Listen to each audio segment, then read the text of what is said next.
Seattle, wake up. The ground beneath Lumen Field is shaking, and it is not just because of the 12s. We are staring down the barrel of the most pivotal offseason in franchise history. I'm talking about roster moves that signal a complete philosophical shift, a contract standoff with a Super Bowl MVP that could tear the heart out of this offense, and a looming $11 billion transaction that will change who signs the checks forever. This isn't just news. This is the future of our team on the line. Sources are talking, the tension is rising, and you need to know exactly what is happening behind closed doors. Before we break this down, I need you to hit that subscribe button right now. We are on the road to 1,000 subscribers, and I need every single Seahawks fan to rally with us today. Let's get straight to the transaction wire, because the Seahawks front office is not waiting for the league year to officially start before making critical strategic decisions. On Thursday, February 12th, the franchise officially secured 15 players to reserve/future contracts for the 2026 season. Now, the casual fan might glance at this list and see routine housekeeping, but if you look at the names on this paper, you see a very specific, very aggressive strategy being deployed by the general manager.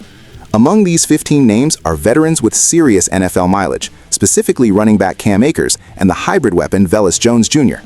This is Adam Schefter talking now. Reserve/future contracts are typically used to secure young, developmental talent that you don't want to lose to another team's 90-man roster.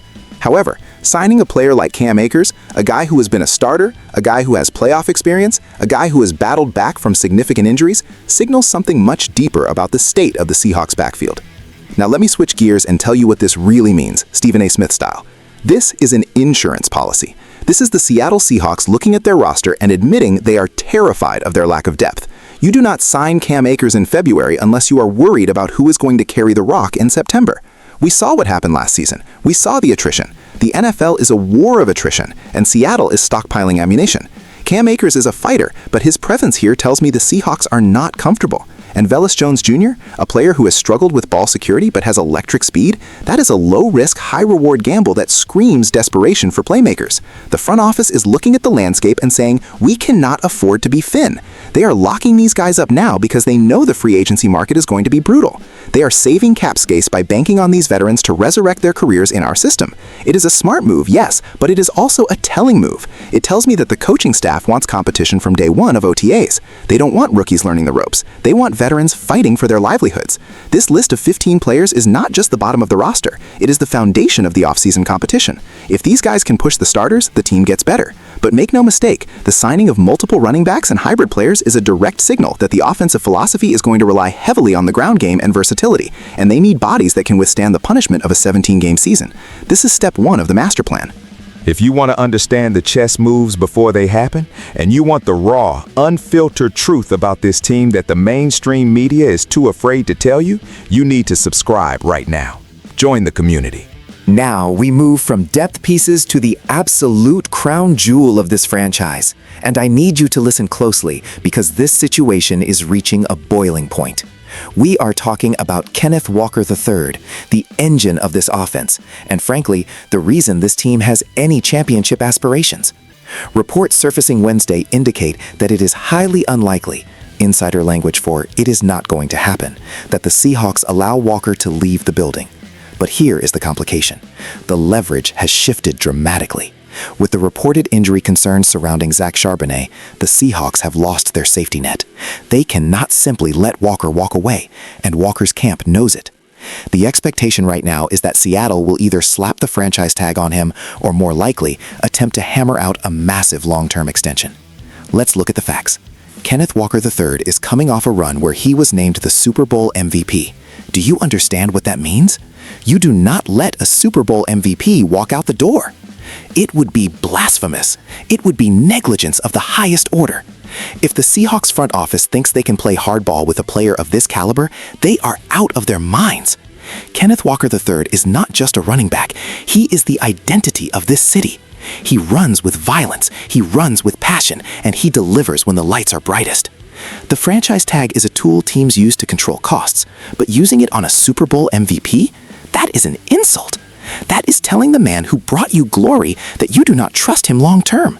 And let me tell you, if they tag him, things will get ugly. We have seen this movie before with star running backs. They will hold out. They will cause a distraction. And with Charbonnet already banged up, can this offense afford a distraction? Absolutely not. The Seahawks need to open the checkbook. They need to pay the man what he is worth. You look at the market, you look at the cap rising, and there is no excuse. The analytics guys will tell you, don't pay running backs. I don't care about the analytics. I care about winning, and Kenneth Walker III is a winner. The mere fact that analysts are even discussing the franchise tag is concerning. It suggests the team is hesitant to commit $50 or $60 million guaranteed to the position. But without him, who are you? You are a team searching for an identity. This negotiation is going to define the relationship between the locker room and the front office. If they take care of their MVP, it sends a message that performance is rewarded. If they try to pinch pennies, it sends a message that loyalty is dead. This is the most critical decision of the year. If you thought the player contracts were high stakes, you haven't seen anything yet.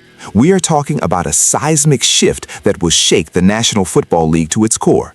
Reports from Thursday indicate that the Paul Allen Trust is preparing to initiate the formal sale of the Seattle Seahawks, and the numbers being thrown around are frankly astronomical. We are hearing that the bidding could reach $11 billion. $11 billion. This would obliterate the previous record for a sports franchise sale. This isn't just a transaction. This is a global economic event. The Paul Allen Trust has been managing this team, but the trust's mandate has always been to eventually liquidate the assets for philanthropic purposes. The time has finally come. But think about the domino effect here. When a team is sold for $11 billion, everything changes. The new owner is not spending that kind of money to sit back and watch a mediocrity. They are spending that money to win, and to win now. This explains the urgency we are seeing everywhere else. Why are they signing futures deals so aggressively? Why are they desperate to lock down Kenneth Walker III? Because the current management, the general manager, the head coach, the entire front office, they are auditioning for their jobs. When a new owner walks in the door, they bring their own people. They bring their own philosophy. The only way the current regime survives is if they present a turnkey, championship-ready roster to the new boss. That is why the pressure is at an all-time high. This $11 billion price tag creates a pressure cooker environment. You think the players don't feel it? You think they don't know that the guys signing their checks might change in 6 months? Of course they do. This adds a layer of anxiety and urgency to every single move. If the team is sold, ticket prices might go up, the stadium situation might be reevaluated, and the culture of the Seahawks, carefully built over decades, is at risk of being rewritten overnight. This is the end of the Paul Allen era, an era that brought us our first title, and we are stepping into the great unknown, an $11 billion unknown. This connects everything. They have to sign Walker to secure the asset value. They have to sign depth to ensure stability. They are trying to make the franchise look as attractive as possible to a billionaire buyer. And that means we are in for a roller coaster offseason. We are standing at a crossroads in Seattle history. You have the roster foundation being laid with critical depth signings like Cam Akers. You have the franchise cornerstone in Kenneth Walker III demanding his respect and his money while the team navigates an injury crisis. And looming over it all is an $11 billion sale that will change the face of ownership forever. The question I have for you today is simple.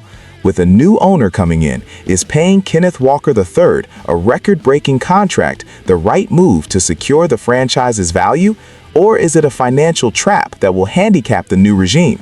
I want to see your thoughts in the comments below. This is our team. This is our time. Stay locked in, and I'll see you next time.